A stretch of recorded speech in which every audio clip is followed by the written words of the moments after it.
Assalamu alaikum урматтуу кыргыз элим, урматтуу мекендештер, урматтуу жүрөгү мээримге толгон жоомарт берешен инсандар. Кудай буйрса, биз Ак ниет аманат коомдук фонду мен дайым айтып келемин. Жакшылык иште келиңиздер, биргеликте сапарлаш болойлу деп мен дайым айтып келем. Мына бүгүн дагы биз курулуштан чындыгында бошой албай атабыз. Мен учурдан пайдаланып бизге кайрылып аткан жалпы элибизге кайрылып жардам сурап, бирок биз жардам бере албай аткан, жардамыбызды жетиштире албай аткан же колубузду суна албай аткан жалпы бир боор мекендештериме мен учурдан пайдаланып кечирим сурап кетейин. Урматтуу мекендештер, урматтуу бир туугандар, чындыгында жетише албай атабыз. Туура түшүнүңүздөр. Быйыл 2019 жылы бир эмес 4 жерде курулуш курулуп атат. 4-үнчүсү 10 үй бүлөгө ылайыктуу чоң комплекс салынат. Буну бир даяр акчаны даярдап алып, же бир өкмөттү каржылатып, же бир арабтарды каржылатып, же бир компания каржылап аткан жайы жок. Өзүбүз ушу карапайым элибиз менен биргеликте ушул иштерди жасап атабыз, аракет кылып атабыз. Чындыгында жетише албай атабыз, туура түшүнүңүздөр. Колуман келсе, ар бир кайрылган инсандарды кайдыгер каратпастан кетирмек, мындай кайдыгер карабайт элек. Ар бир жардам ар бир мындай кайрылуу жасап аткан элибизге кол сунууубуз келет. Жардам бергибиз келет, бирок жетише албай атабыз, туура түшүнүңүздөр. Биз жалгызбыз, муктаждар көп, жөнтөр. Мына азыр үй салынып аткан үй, мына ушул шоктонуп аткан балага салынып атат. Былтыры ушул бала жүрөгүнөн операция жасалган. Биринчи ушул баланы жүрөгүнөн операция кереген. Келиңиздер, урматтуу мекендештер, каражатын чогултайлы, баарыбыз биргеликте ушул иштерге себепчи бололу деп элге коомчулукка чыгарганбыз. Операциядан 17 000 сом акча ашып, мына азыр былтыр үйүн баштап, мына азыр үйдүн ички отделкасы жасалып атат. Эй, бери кел, нерге тур. Бас, тийбей тур. Мына ушундай мекендештер, азыр биз бул үйдүн ички ремонтун, ички отделкасын, евро ремонтун жасап атабыз. Кудай буйрса, келерки айдын кышка чейин негизи азыр бүгүнкү күндө бул энекебиз бетон үйдө жашап атат. Бир бөлмөлүү стяжка үйдө жашап атат. Жөлөнгөнү дагы, ушул стенасы дагы пескоблок үйдө жашап атат. Ошол бетон үйдөн момундай бир жылуу үйгө чыгарайлы деп азыр катуу аракет кылып атат. Мына азыр биз акыркы материалдардын бирин алып келип атабыз. Урматтуу туугандар, дагы иши көп. Эгерде жардам берем деген инсандар болгон болсо, бул жерде усталар иштеп атат. Уста акысына жардам берсеңиздер аябай жакшы болмок. Кече дагы 31 000 сомдук материал алып келгенбиз. 31 000 сом материалдын 6 000 сом акчасы гана турат, 7 000 сом акчасы көп. 24 000 сомду карызга жаздырып келгенбиз. Ушул Аллахка ишенип, элибизге ишенип, карызга ушундай материалдарды алып, үйлөрдү бандай акыркы жайларын бүтүрүп атабыз. Себеби кышка чейин булар кириш керек деп ушундай аракет болуп атат. Биз азыр келдик. Эй, шоктонбой. Мына муларды кармалга жүр.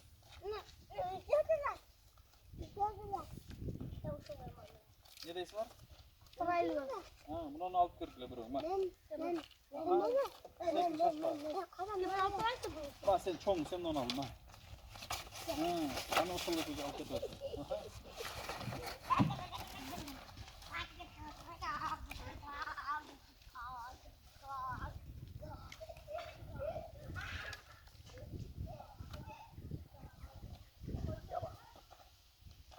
Жүр, içeri giriyorum size.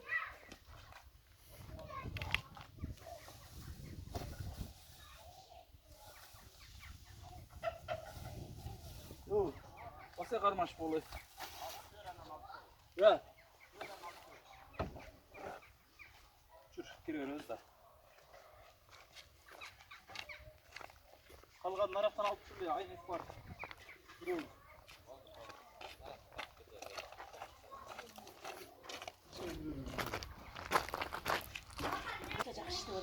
Жақсы бармыз? Бардығы жақсы ойды оғыдай.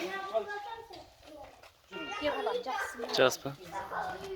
Ей, шоқтанмай болды ешке шықтық. Ей, жігіттер. Қач. Алма барма.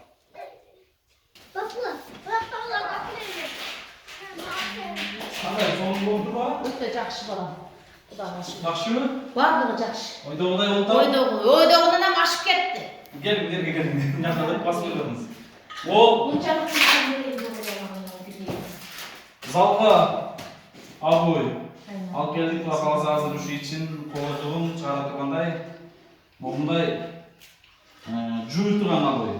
Кирдегенде жуып мойышы деп қойып, мына ушундай обой алып келди. Бул обой откостарына берилет, кыскасы пол ташталып берет.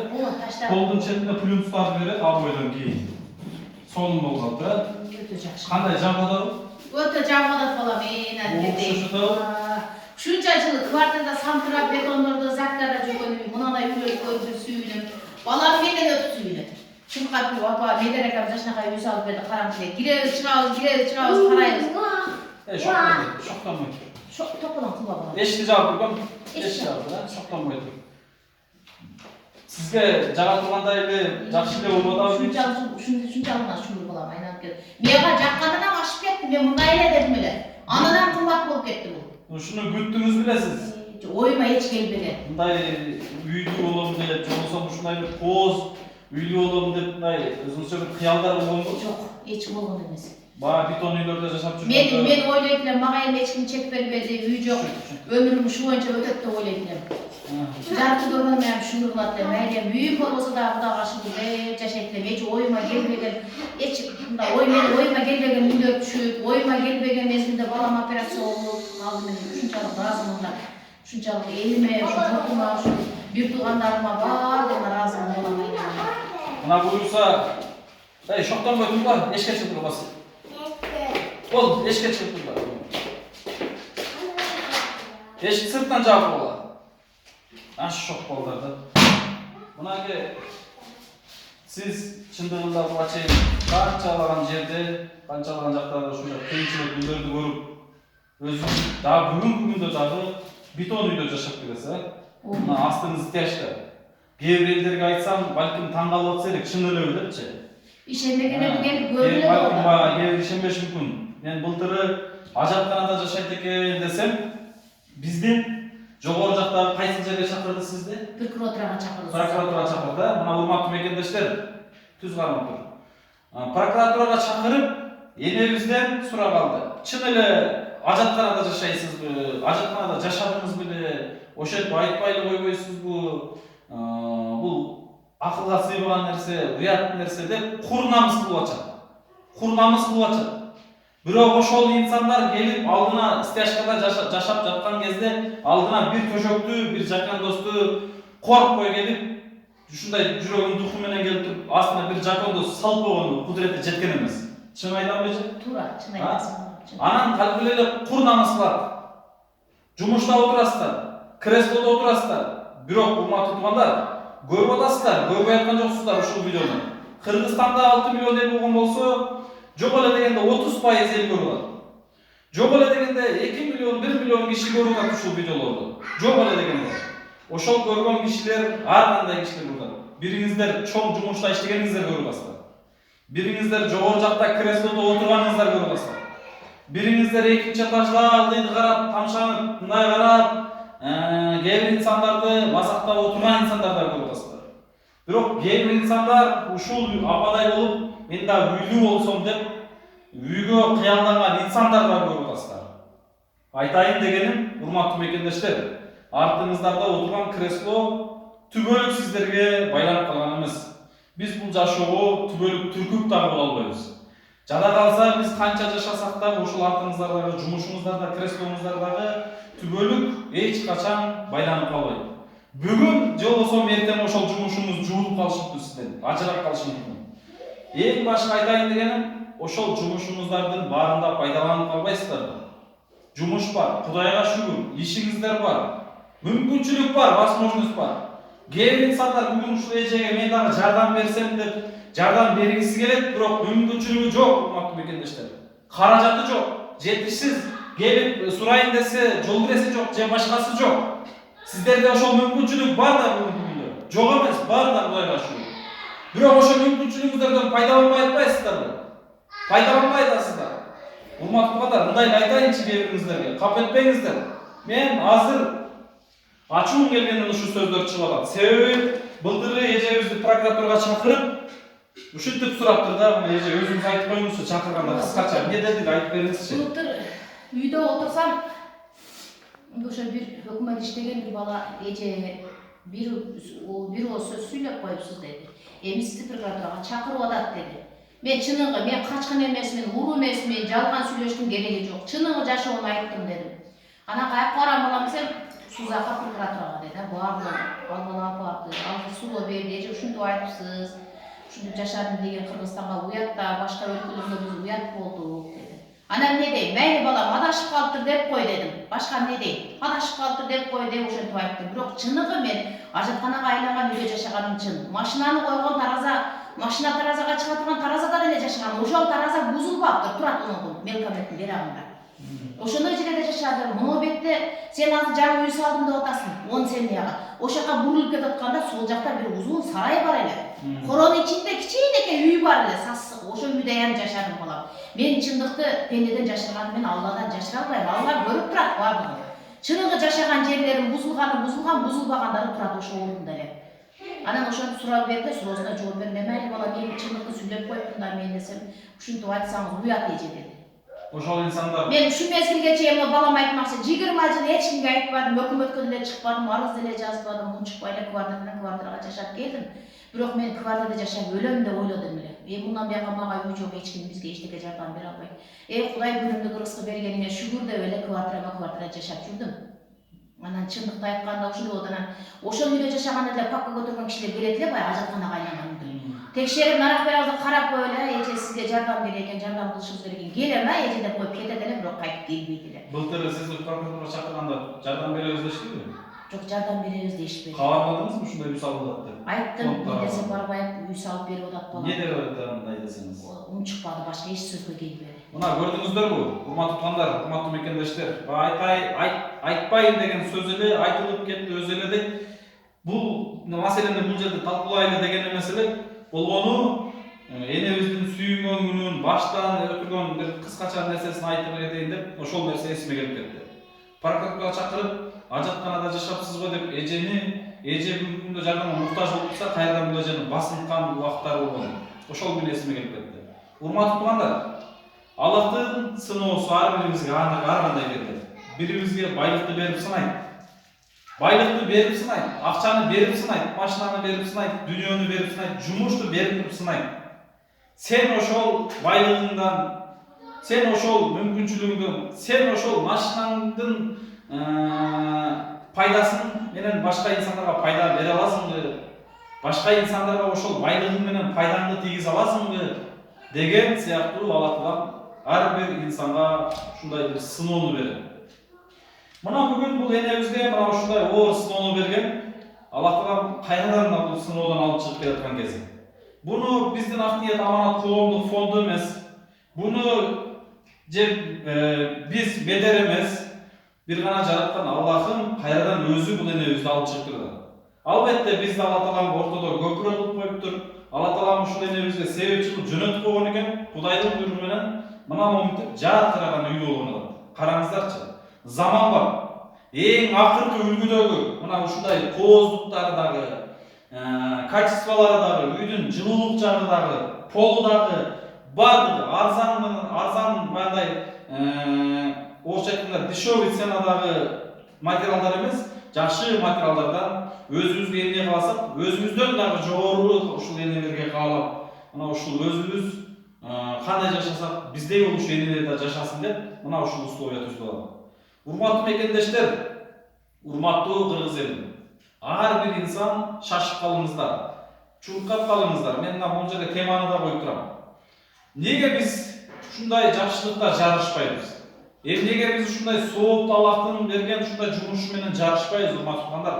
Биз онол жерге барып картаны ойноп алып жарышабызбы, акчаны сайып алып? Биз онол жерге барып алып банкоматка акчаны киргизип алып сайышабызбы, жөн эле жарышып? Же бир машиналарды айдашып, ортого бир топ акчаны коюп алып жарышабызбы? Же бильярдтарга барып алып жарышабызбы, бир топ акчаны коюп? Эмнеге биз мондай сооптуу иштерде жарыша албайбыз? Эмнеге менин соогум көп деп бул дүйнөдө, бул жашоодо жарыша албайбыз?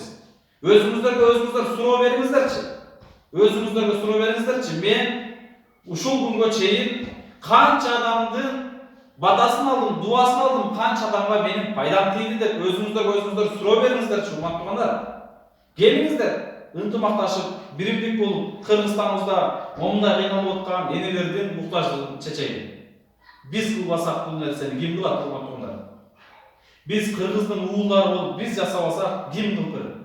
Ким? Өзбек келип кылып береби? Же орусу келип кылып береби? Же түркү келип, же башкасы кылып, же арабы кылып береби? Урматтуу мекендештер. Биз кылбаган нерсени бирөө келип кылчу беле? Кылып атат бүгүнкү күндө бирөө. Уят болуп калбайбы? Арабтар келип кылып атат, канчалаган сооттор жасап атат. Жана башка инсандар да жасап атат. Биз эмнеге калбайбыз? Келиңиздер, биз ынтымакташсак, биз биримдик болсок, биз бол беш манжа бөлөк билек бирдей. Biz biriksek, onday muhtaç elleri Kırgızstan'da kalmak emez. Çınlığında kalmak emez. Özünüzдөр de öyle koyunuzdur. Oşonduktan gelinizler ынтымакташып, биримдик bolup, onday bir жақсы işlerde, жақсы кайрымдуулук işlerde saparlaşıp koyun. Жалгыз аттан чаң чыкпайт дейт.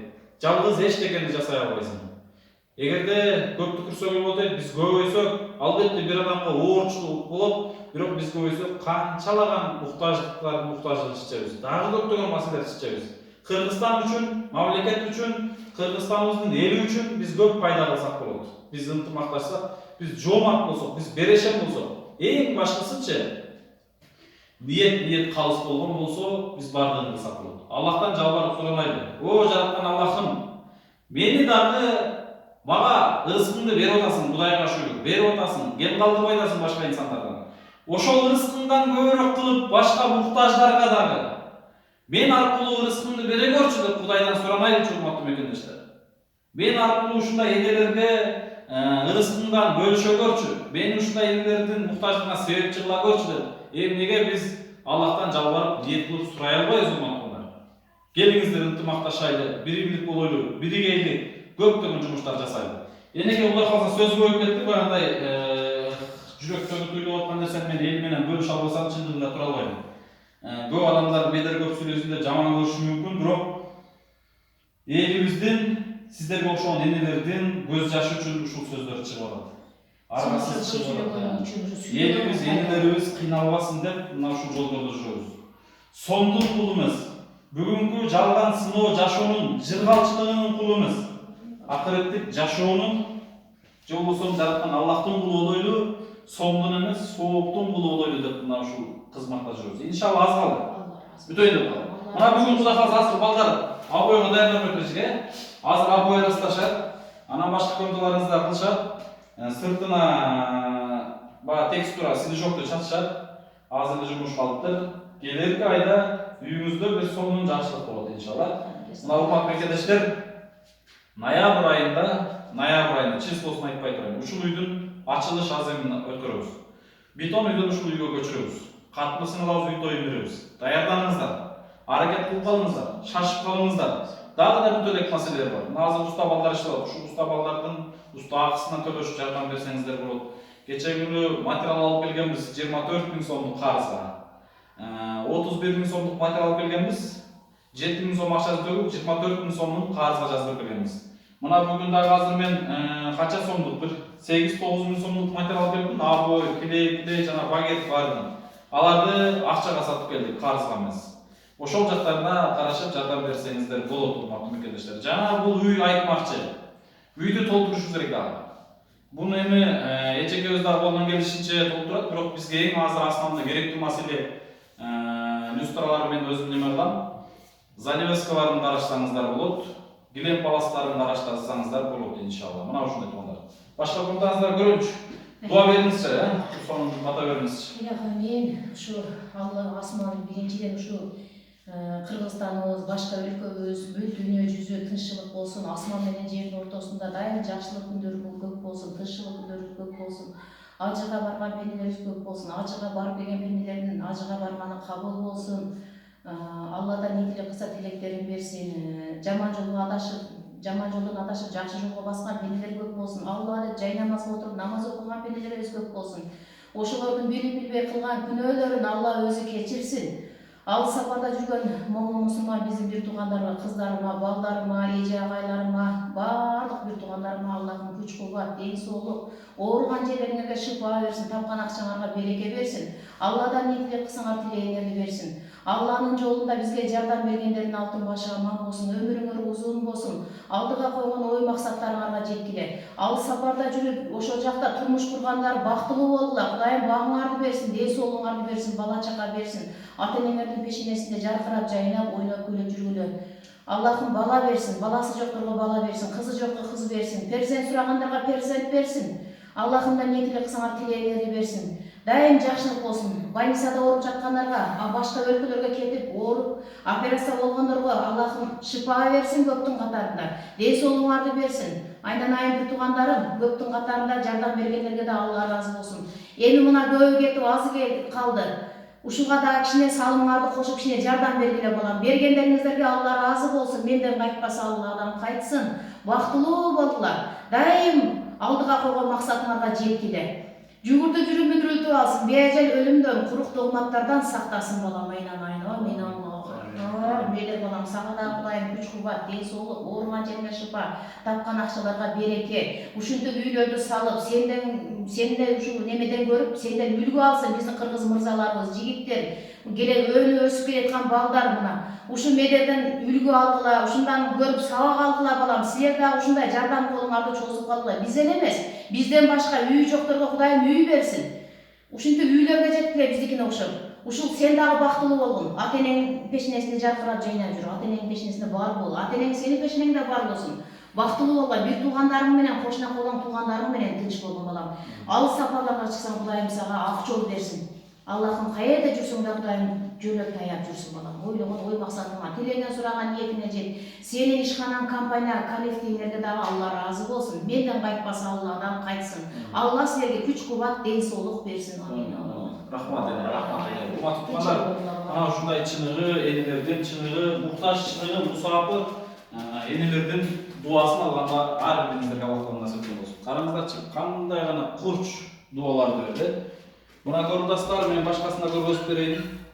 Мындай сонун, мындай европейский стилдеги сонун сапаттуу эшиктер да коюлган. Ошо эшиктерди коюп берген бир туугандарыбызга да чоң рахмат. Калгандарын да көрүпчү.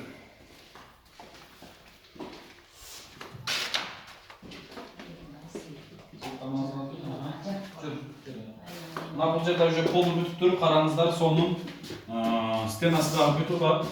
Стенасы бүткөн, азыр дагы бир сыйра краска берилгенден бүтөт. Полуна бүтөт, потологу бүткөн. Бул жер конок жатуучу бөлмөсү бар, спальный бөлмөсү. Мына печный комнатасын көргөзүп берейин. А бул жер болсо коридору, прихожкасы. Мынакей ушул жерден комнаталарга кирип кетет.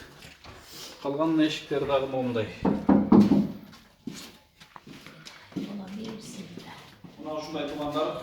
Бул жагы печкасы, мына ушул жерден от жагылып, ушул жерге тамак ашын кылып, үйдү жылытып, бир эмес 3 бөлмөнү ушул жерден ысытат. Андан башка мына полу сонун болуп бүтүп, потологу сонун болуп бүтүп турат. Стенасы ак болгон, бир сыйра ак тапсыздар. Бул даяр, мынакей көрдүңүздөр. Уже бул үй жашаганга даяр.